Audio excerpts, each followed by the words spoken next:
조대엽 고용노동부 장관 후보자가 자진 사퇴한 가운데 문재인 대통령이 송영무 국방부 장관을 전격 임명했습니다. 청와대는 임종석 청와대 비서실장이 국민의당의 추미애 대표의 머리 자르기 발언을 대리 사과하면서 국회 정상화 수습에 나섰는데요. 관련 내용들 두 분 모시고 짚어봅니다. 차명진 전 자유한국당 의원, 서가번 전 더불어민주당 의원 두 분 나오셨습니다. 어서 오십시오. 안녕하십니까. 안녕하십니까. 안녕하세요. 서 의원님, 일단 어제 굉장히 바빴습니다. 국회도 바빴고, 뭐 청와대도 바빴을 것이고, 크게 두 가지로 좀 요약을 해볼 수 있을 것 같은데, 사과 그리고 낙마, 뭐 이 정도로 이야기를 나눠볼 수 있을 것 같습니다. 시간 순서별로 좀 이야기를 해보죠. 임종석 비서실장이 어제 국회를 찾았죠. 그래서 박주선 비대위원장과 만남을 가졌는데 이에 대해서 좀 한번 어떻게 평가를 하시는지요?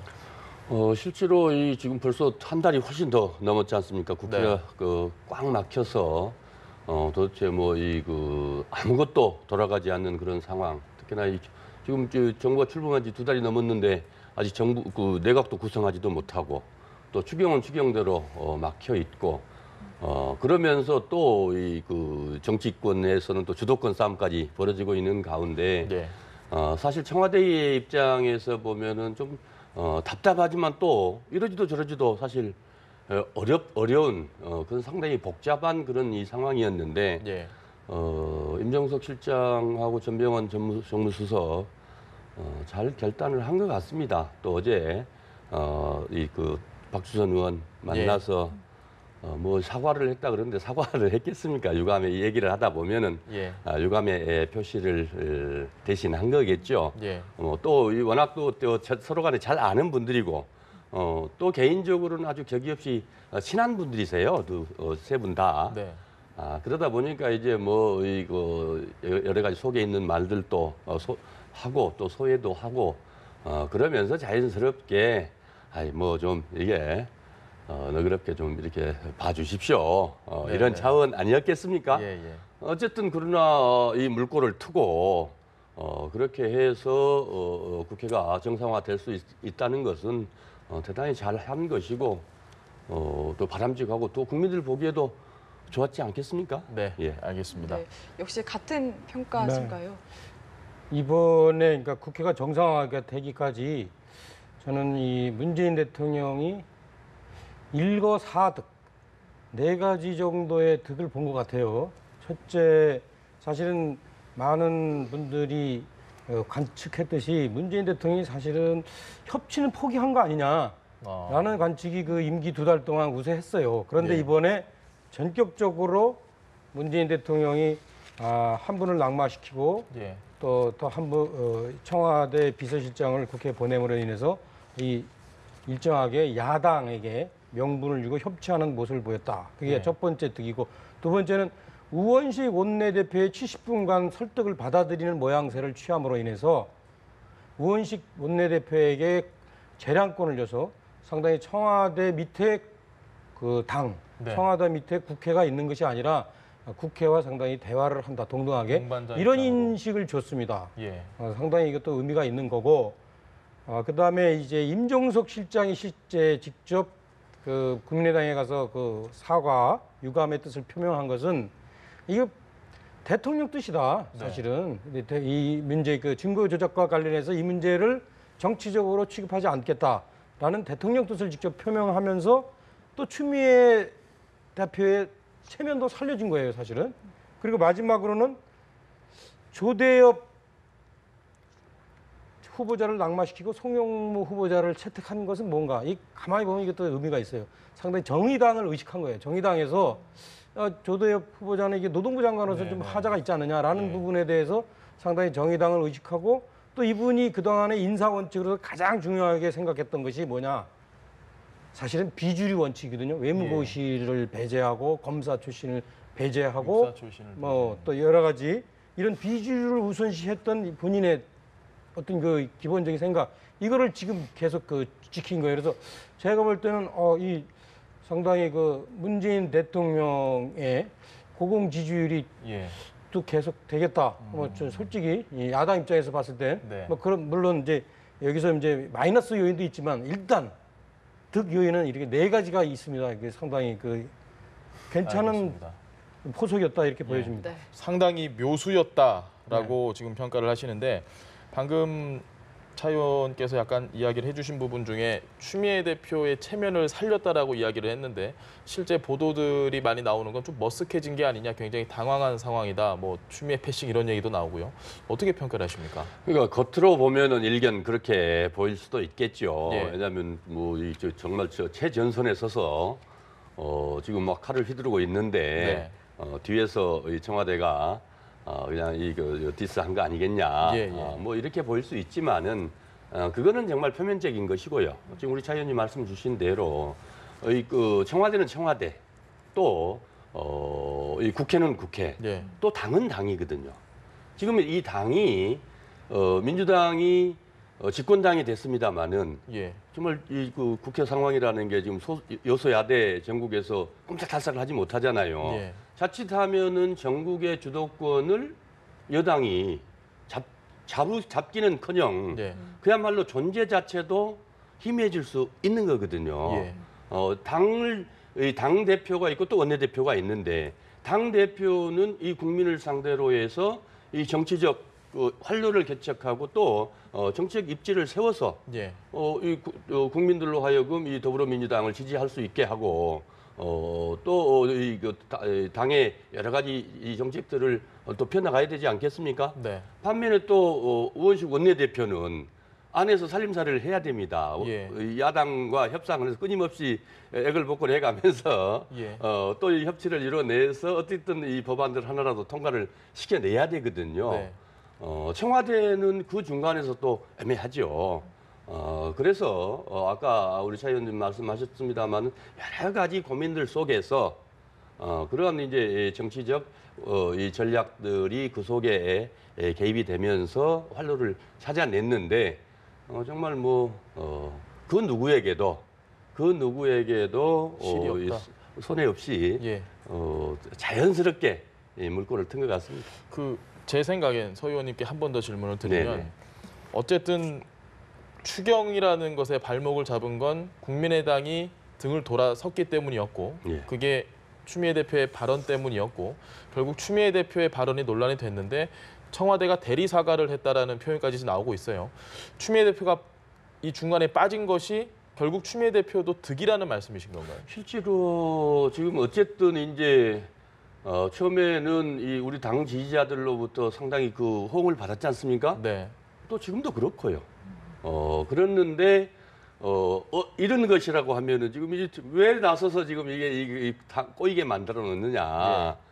될 일도 안 되게 만들어 놓고 지금 자기 정치하냐? 지금 이 국면에 자기 정치할 이 국민의 당 대표가 이런 비난을 지금 언론으로부터 야당으로부터 또 당내 일각에서 그런 비난을 받았거든요. 그러면 이제 지금은 적당히 이거 수습을 해서 이거 넘길 차례예요. 그렇다고 해서 본인이 뭐 유감 표시를 할 수는 없지 않습니까? 또 따지고 보면 야당이 추미애 대표 입장에서 보면은 아까 전국 주도권을 얘기를 했습니다마는 지금 이 인사청문회와 이 그 추경을 빌미로 해서 한 발자국 나갈 때마다 함진 애비들 이 돈 노는 것처럼 나갈 때마다 통과세를 이게 받아내겠다고 지금 이 작정을 하고 있는 거 아니겠습니까? 이런 것에 대한 이 강한 그 텐션을 좀 줄 필요가 있다. 그렇게 해서 양동 작전을 편 거 있기 때문에 임종석 실장이 가서 이렇게 적당히 유감의 표시를 하면서 잘 해봅시다. 대통령 뜻은 그거 아닙니다. 조금 더 걱정하지 마십시오. 이런 것들이 추미애 대표의 체면을 대단히 살려준 거죠. 알겠습니다. 이제 참 국회가 갈 길이 바쁜 상황인데요. 오전에 보도된 바에 따르면 바른정당은 이제 다시 합류하기로 결정을 했습니다. 보이콧을 철회했는데 지금 한국당이 남았거든요. 어떻게 전망하십니까? 한국당에서 제가 듣기로는 이제 이 추경안 심사에 참여하기로 했고 또 수정안을 제출하기로 했다고 합니다. 말씀드렸듯이 인사 문제를 이렇게 거래하듯이 하는 것, 이것이 이제 인상이 비춰지는 것은 물론 이제 문재인 대통령에게 이제 마이너스 요인이 되긴 했지만 전반적으로 국회를 협치로 이끌어간다, 이런 것에서는 이제 이 문재인 대통령에게 상당히 득 요인이 되는데 예. 이 점과 관련해서 한국당에서 명분은 이렇게 인사 문제를 누구를 빼고 누구를 넣고 하는 식으로 하는 것은 안 맞지 않느냐 하면서도 실제 전반적인 전국의 운영과 관련해서는 현재 한국당이 볼 때는 협조하지 않기 어려운 그런 상황이 된 것은 많은 사실입니다. 그래서 한국당에서는 현재 제가 알고 있기는 일단은 추경 심사를 같이 하기로 하되 네. 다만 이제 추경안과 관련해서 현재 몇 가지 불합리한 측면들에 대한 한국당의 어떤 수정안을 내놓기로 한 걸로 그렇게 알고 있습니다. 네, 알겠습니다. 그 수정안 제출을 하면서 이제 수정안을 요구를 하면서 정상화가 이제 되고 있는 상황인데 예. 어떻게 좀 판단하십니까? 대단히 다행스러운 일이고 바람직스러운 일이죠. 일단 국회에서 이 심의를 하는 과정에서 예. 그 당연히 정당은 정당대로, 개별 의원들은 의원들대로 의견을 제시하고 또 불합리한 것들은 또 덜어낼 것들은 덜어내고 또 보다 더 효율적이고 긴급한 게 있다고 하면은 또 반영시킬 것은 반영시키고 예. 그게 이제 국회에서의 예산 심의 과정 아니겠습니까? 그거는 뭐 너무나 당연한 이 국회의 기능이고 권능인데 그거조차도 그냥 아예 안 하겠다고 해서 문제가 된 것이었죠. 지금 이제 마지스탄에 가면 있습니다만은 예. 그렇게 논의를 시작을 해서 결론을 빨리 내고 정말 이 그 추경이 가지고 있는 이 그 시간 네. 정말 이 타임리하게 갈 수 있게 네.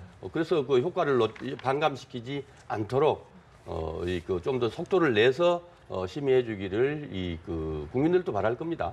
알겠습니다.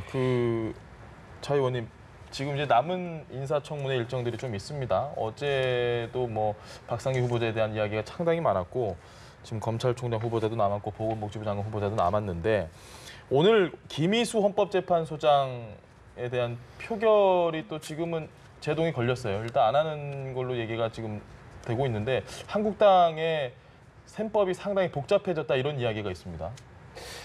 그렇지 않은 것 같아요. 우리 한국당 셈법은 분명하고 중간에 국민의당이나 바른정당이 셈법이 상당히 복잡한 것 같습니다. 한국당 입장에서는 김미수 헌법재판관과 관련해서 예. 이분은 어떤 실제 너무 소수자 의견을 대변하는 분인데 예. 그런 분이 헌법재판관이 될 수 있느냐라는 문제가 있고 또 실제 재판관으로서 어떤 재판을 할 때 기준 법적인 판단 기준 예. 이런 기준이 너무 쉽게 변한 거 아니냐. 과거 5.18 때 이분이 제단했던 기준하고 예. 지금 또 기준이 변하는 거 아니냐. 이것은 좀 또 신뢰할 수 없는 거 아니냐라는 측면에 있어서 분명한 입장이 있는 것으로 알고 있습니다.